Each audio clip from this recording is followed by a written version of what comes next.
While I was meeting with Eitan about... You were in a band. Right. Were you? Now I'm starting to understand who I'm sitting next to.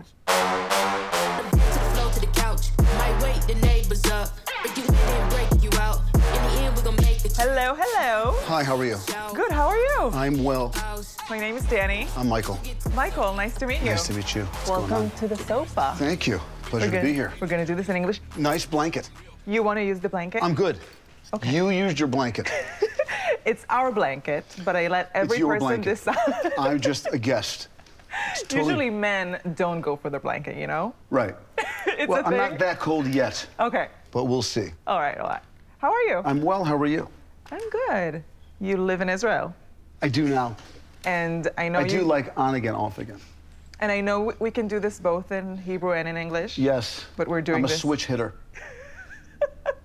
I guess I am too. I guess you are. I don't know. We don't know each other that well, too. That's an entirely different show. Okay. Anyway, I'm just kidding. Yes. Where are you from? I'm originally from a little town called Huntington Woods, Michigan. From Michigan, from the Yes. United States. From Michigan in the United States, Yeah. as opposed to the Michigan in... No, I'm just making sure I'm Michigan putting you on the in right map. Eastern location. Europe, Michigan. The American Michigan. Let's start the interview. Oh, right. You're doing the clapping thing. You ready? I'm ready to clap. Yeah? Yeah. Camera on tap. You ready? Ow! Sorry, I'm just kidding. Sorry. Michael, when did you move to Israel? Which time? Oh, you came and you went. And My father's Israeli. Okay. Was born in Israel. When he was 16, his father became ill with kidney failure. And there was no dialysis in Israel. So he and his father and his entire family moved to the United States for medical treatment. They moved to Michigan because at University of Michigan, there was dialysis. This was like in the late 50s. Okay. And they ended up staying there, and my mother was born in a DP camp in Georgia, Russia. That's the Eastern European Georgia, Yeah, as opposed to the Georgia. Just to clarify for everybody at home, that's the Georgia, the first Georgia, not the second Georgia. Anyway, Gruzia, as they say, and emigrated to New York with her parents when she was 3. And met my father at, there's a camp in Minnesota called Herzl Camp. It's like a summer camp. And he was the boy, like in the boys' village, and she was in the girls' village, but they both were in the music department together. My dad was a violin virtuoso when he was young. My mother was a jazz singer. Music was always a huge part of my... I was about to talk about your shirt, but then... Yes. You said jazz. Asdis. Anyway, and then when I was 4 and my sister was like 7, my father decided to, he became a psychotherapist, decided to leave wanted to take a sabbatical from his practice and moved to Israel to do like his army service and whatnot. So we moved here for a year, for a year, and then moved back to Michigan, where I grew up, went to private Jewish school, and then public high school. I was a musical theater major at the School of Music at University of Michigan. Okay. I ended up getting my degree in Near East and Judaic Studies. Moved to New York, started modeling and like busking on the streets, you know, like kind of playing. Yeah. Am I supposed to like? It's not like a guessing game type of format, right? I can I'm not supposed to tell you like I'm just. You can tell me whatever you want, and we can talk about whatever that you. No, because you're trying to look at me and trying to figure out like you're looking at me like this, like waiting for some. I'm listening. This is me listening. It's not happening a lot. No, I'm kidding. That's okay. That's fine. Anyway, that's the story basically. Okay, and now you're here. And now I'm well. I mean, should I continue the biography? Please. So while I was in New York. So you're a musician. Wow, look at that. If you can like wish for anything that just comes out of the sky, Yeah. Really, that's cool. Can you guys read my mind? Because I got all That's kinds of what you would wish for. This is pretty cool that this is here. Look at that. Speaking of busking. Exactly. Maybe I can make some money to it. Can you guys bring down the case? There you go. Put the case in front. Here, can I just set this like, over here. Yeah, You will should you not- play it later? Sure, maybe. Yes, if you're nice. I will try to. Playing a guitar similar to this one. In New York, I was invited one evening to a screening of a movie called Siren Song, which was by Eitan Fuchs. He's a very Yeah. famous Israeli director. Yeah. שירת הסירנה. Exactly. Yeah. And so I went to this screening. Yeah. And he and his partner, Gal Ochovsky, said to me, you know, we love this Hebrew-English thing that you have. You should come to Israel because we are doing a new show called Florentine, and you'd be perfect for this American who moves to Israel thing. So, make a long story short, I shaved my head, got on a plane, took my guitar, moved to Tel Aviv. And while I was meeting with Eitan about... You were in a band. Right. Were you? Now I'm starting to understand who I'm sitting next to. Right. So while I was sitting with Eitan... Okay. There you go. It took me a minute. Right. So while I was sitting Can I with... sing your song? Kidding.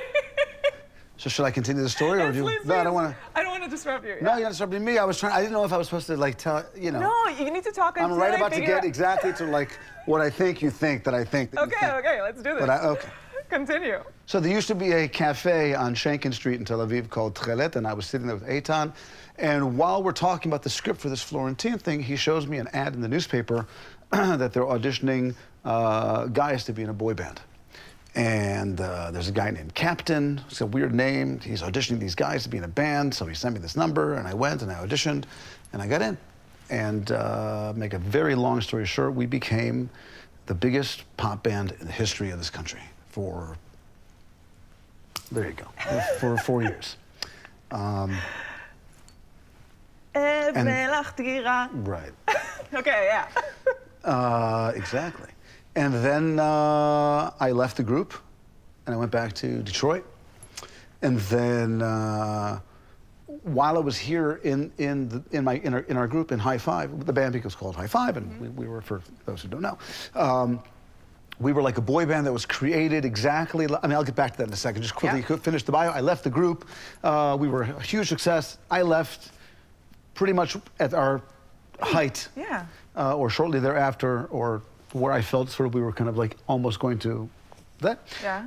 Went back to Detroit, continued in the music business, in the production side, and then I was introduced to the woman who is now my wife, fell in love with her, couldn't live without her, moved back to Israel to be with her.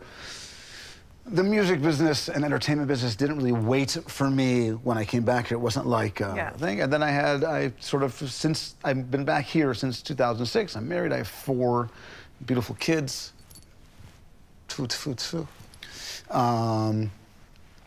And I'm still very much in the business. I sing, I act, I work almost entirely in English, which is an interesting niche in this country to be in, because there's thank goodness, there is work. It's just, you know, it's not it's a different side of the, it's niche, right. And that's it. I mean, that's like in a very big nutshell. Yeah. And you live... Michael Harpaz. Nice to meet you. מה קורה? I love your songs. I mean, your band. תודה רבה. Now the groupie in me is kind of like... Right.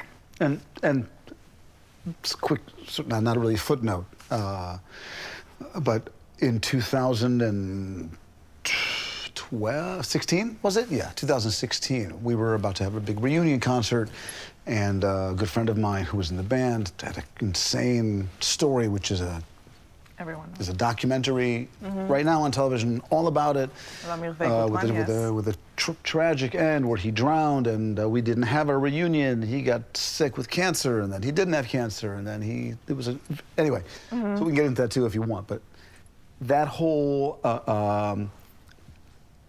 event, for tragic reasons, sort of elevated everything that has to do with our group to like a cult status. You know what I mean? It's like, you know, one of those crazy tragedies that like makes the group sort of bigger than it is. Yeah. You know what I mean? But I feel like, personally, as a fan, I feel it was big when it was pretty happening. fucking big. It was huge.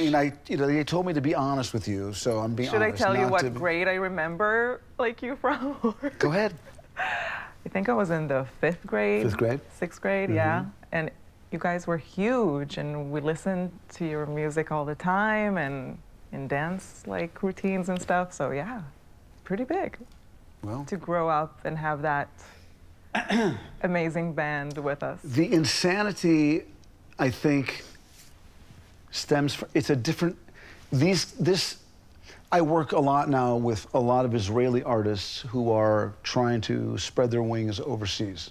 Sing in English, talk in English, act in English, just in English in general. How do you find each other, like musicians who need help with? It's not just, I mean, actors, people in sort of places of influence. I mean, it doesn't really, it's just people in general, but like at high level. I do all kinds of like coaching and mentoring and all this kind of stuff. And I worked with a band, a duo, Static and Ben El. They had a big break in the States. I did all their English, like, production stuff. Cool. I overseed it, I should say. They have an incredible team. Anyway, we were sitting outside one day, and Static, who's a very smart and known as a very, very intelligent guy, was sitting with him and Ben El and their manager, who's also quite worldly. Jordy? Not the producer, Jordy. Oh, sorry. He was there too, but their manager, Oron, Khalfon, who's, very worldly guy, traveled all over, extremely successful guy. So Static looks at me and he says to me, I was watching, I wanted to kind of like see who you were a little bit. So I was kind of, went down the rabbit hole on you guys. They're younger, yes. And you guys are pretty famous. So his manager goes, it's a different kind of fan. Because I went to their concert. Their concert was the most unbelievable concert, really super tight, incredible music, Jordy and Tal, they're really amazing. And you can hear every note. The reason you can hear every note is because the audience is standing like this, recording and documenting themselves being at the concert instead of being at the concert. Right. When we were on stage, this didn't exist. Right. So your hands were free to scream and yell and clap. I mean, it was insanity. If you want to see what underwear Justin Bieber is wearing right now, you open your phone, you go online, you go onto Instagram or TikTok or whatever social media platform you want to.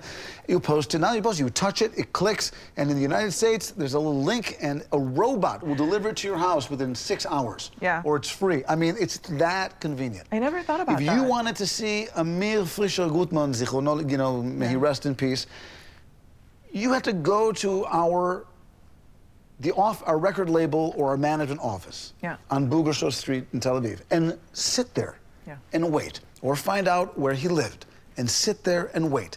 And then when he did show up, there were no selfies. You had to take a camera that had film in it. You had to take a picture or find someone to take your picture.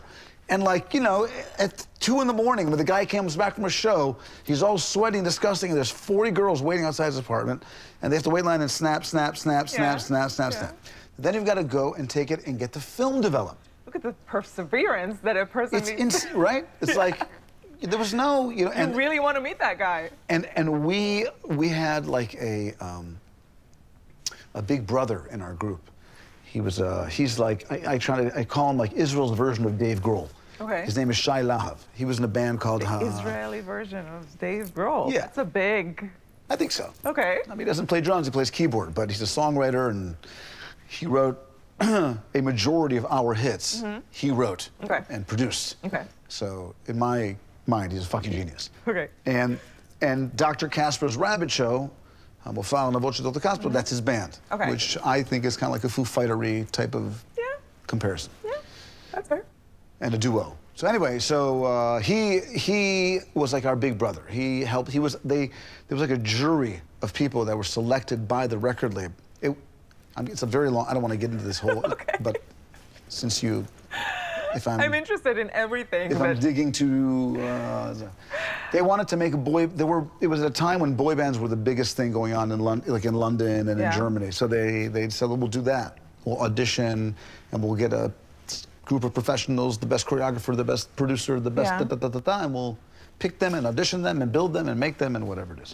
And one of the important things that he said was, you know, the rock musicians, you know, after they're done playing, they go to the bar and drink with the fans and hang out. You guys need to leave before the show is over.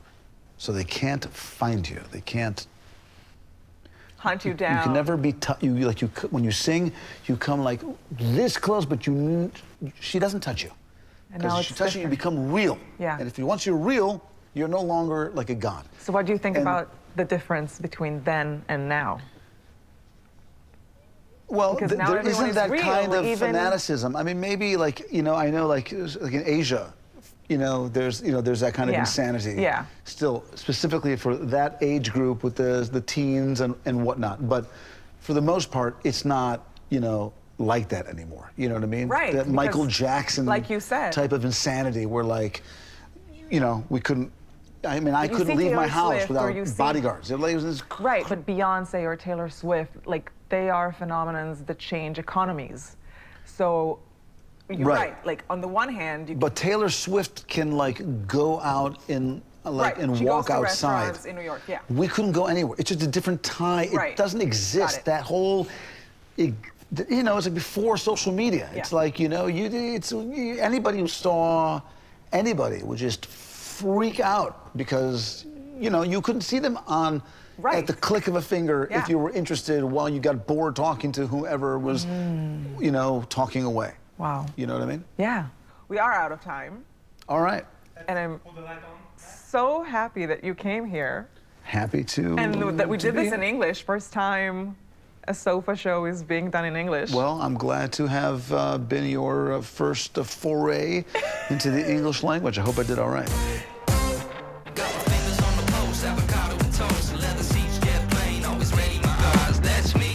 You did amazing. Is my English okay? Your English is perfect. You don't need me to tell you that. I'm just making sure. Want to play something? Yeah, please. Seriously, it's over? The interview's over? Yeah. They have, that's part that was of quick. The all right. format. But you know why it's like that? Why? Because in life, as you know. Yes. So you meet someone and you talk to them. And you never know when the conversation is going to end, but it will end at some point. Either one of you has like a meeting, or you have to pick up your kid, or something happens, the train comes, whatever. So we were like simulating this one when we did this interview. Are we rolling? אני האש וגם המים, אני הים והשמיים, ולא שטן כי רק מלאך, יותר מכל אני שלך. אני היום, אני אתמול, אני כתום וגם כחול, אני קטן, אני גדול, בשבילך אתן הכל. אבנה לך טירה, אקים מגדלי, אקח אותך גבוה, בתוך העננים, אשיר לך שירי, אכתוב מכתבי, ותאמיני לי פרח, נהיה מאושרים, אני אוהב אותך. אני אוהב אותך כל כך, אני אוהב אותך. אני אוהב.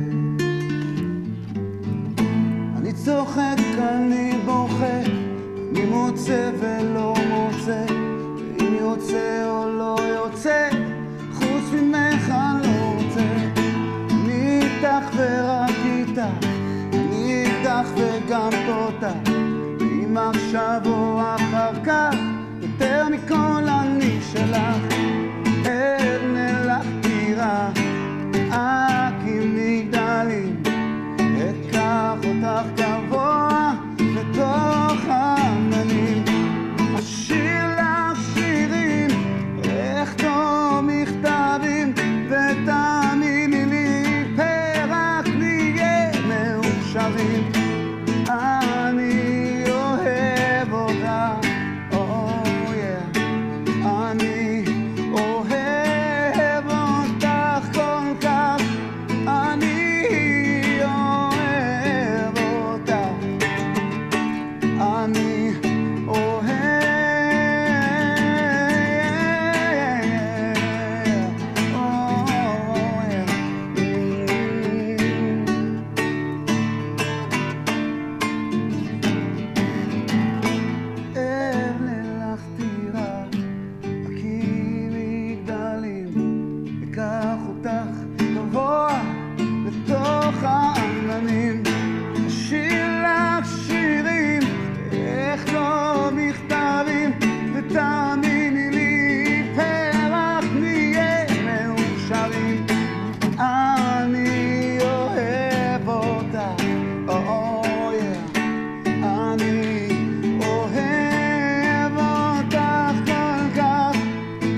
תודה לך. Thank you so much. That was really מרגש.